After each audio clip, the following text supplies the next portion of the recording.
Let's ghillie out or camouflage an airsoft sniper. So here's a few of the materials you're going to need. You're going to need a sniper. This is my Navrats SSG-10. Any of the equipment, recording equipment, and attachments that you want on the rifle, make sure you leave them on. Next, we're going to need to color it. So we got a couple different options. You're going to want to grab some ultra flat Krylon camouflage. Definitely start off with a really light color like a sand, a khaki, something to go on the bottom layer. Something a little bit darker, more earthy tone like olive or grass or evergreen color. And then a darker color, definitely go for like a brown or maybe even a black, but I'd stick with brown. And your clear coat to make sure she stays on tight. You're gonna need some masking tape, some paper towels, and that's kind of all you need necessarily. If you want to spice it up a little bit, you have a cheaper option where you're going to grab some rubber bands, put them around your rifle, and then obviously rubber band any greenery around the area onto your rifle. But that's not permanent. You're going to have to do that almost every time that you go to the field. The more permanent, yet slightly more expensive option is to grab yourself some zip ties, and then some fake plastic plants, and some fake plastic vines, and if you want to get really spicy, even some fake moss. Definitely recommend grabbing something that doesn't have so much of a shine to it, more of like a matte finish to it, so it looks a little bit more realistic. You'll know what I'm talking about when you go to like your hobby store or something, or a craft store. Let's get started. To begin, we're going to get nice, close, and personal with the sniper rifle. I'm going to grab some of our masking tape and our paper towels and start covering off any areas that we don't want paint to get to. To start off, we want to make sure that we cover up the mag well. I'm going to leave my mag in, so I don't need to worry about that. Both of the front and back of the optic. I like to keep any of the measuring points on the optic open as well, so I can see where the numbers are. Any of the lights and buttons on your camera, we're going to repaint this because it's shiny, I don't like that.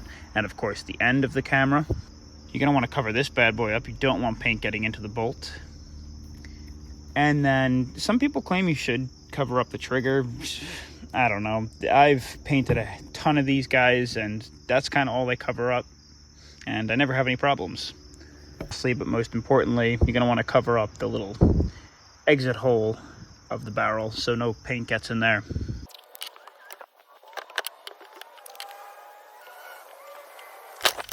It's a good idea to keep in mind while doing this, nothing has to be perfect, so don't get frustrated. Don't be crazy OCD about it. It's okay to look a little bit messy. Again, you're running around in the woods and you kind of just want to blend in, so you want to look like a mess to begin with.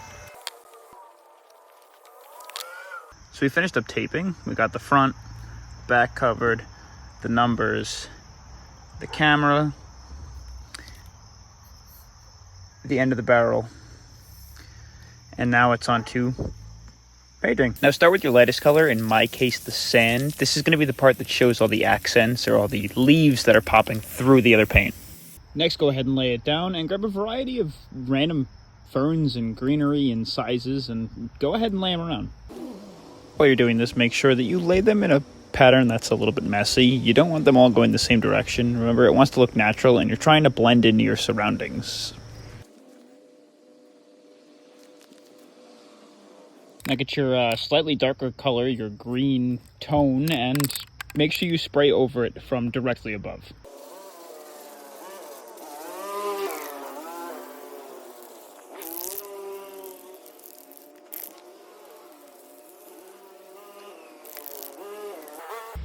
And be very careful, but go ahead and rip it off right away.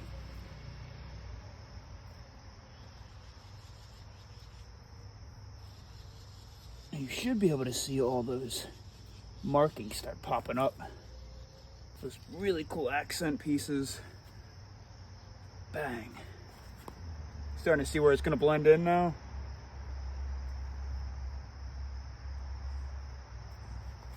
This has got to be my favorite part.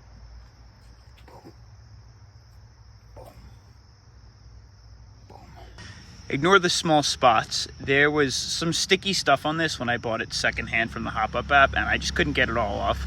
But again, like I said, it's not a big deal. Just take a look at the patterning.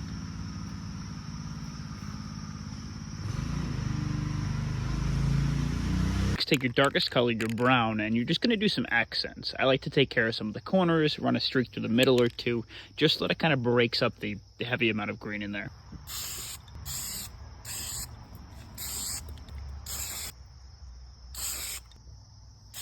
So now that everything's dry to the touch, you're going to throw that clear coat on it. Again, make sure it's a matte clear coat. A lot of the time too, I find that the matte clear coat slightly darkens the colors.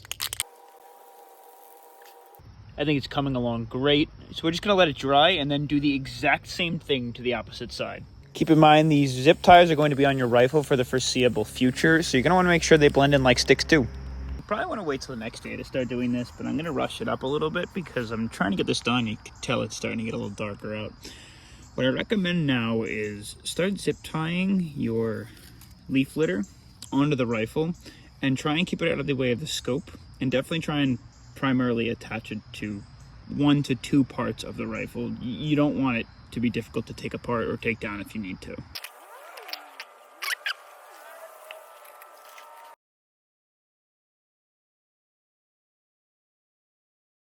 Grab some of these guys, just a small amount.